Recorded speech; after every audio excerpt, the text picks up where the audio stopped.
Sinabi sa akin ni Agane na may nagtangka sa buhay ni Minea. At nagtagumpay siya, Panginoon. Wala na siya. Namayapa na ang inang Reyna dahil sa panang tumama sa kanyang puso na may lason. Ashnea! Huwag mo kaming linlangin. Fresh na! Hindi ko kayo niloloko, kamahalan. Tunay ngang pumanaw na siya, kaya't nagluluksa ngayon ang Lireo para sa kanya.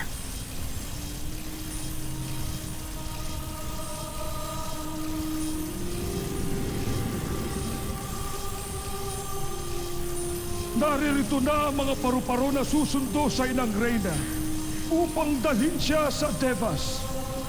Kukunin na nila sa atin si Minea.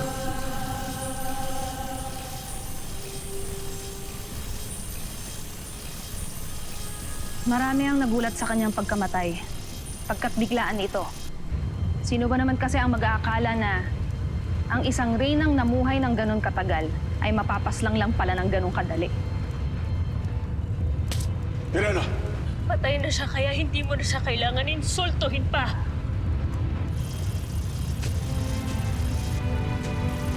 Mahal na Reyna, panahon na upang pakawalan na natin siya at isuko sa mga paru-parong taga-sundo.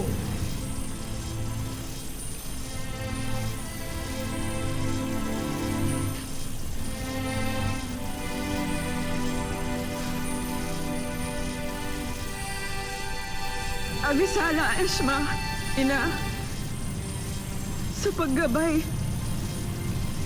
at sa pagmamahal. Paalam, Inang Reyna.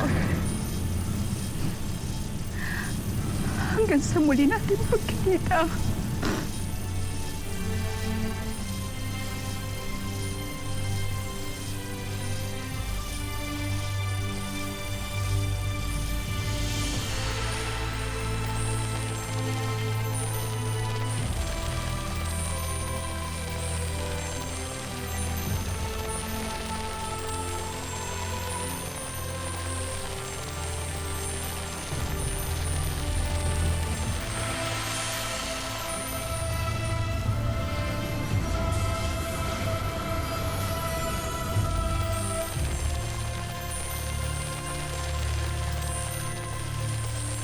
Hasne Ivolive, Inang Reyna, Minea.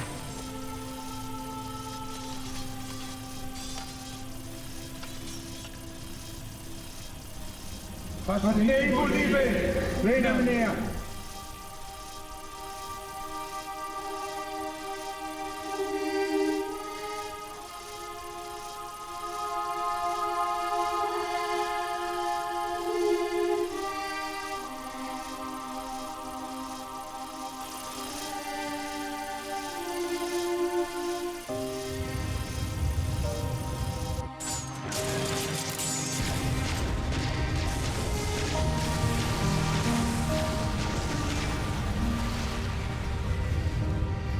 Wala kang dapat patunayan.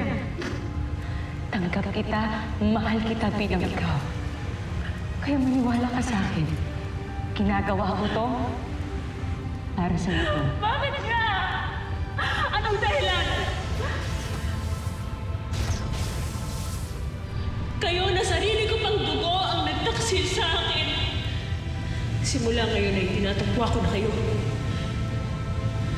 Pinuputol ko na ang pagiging maging natin.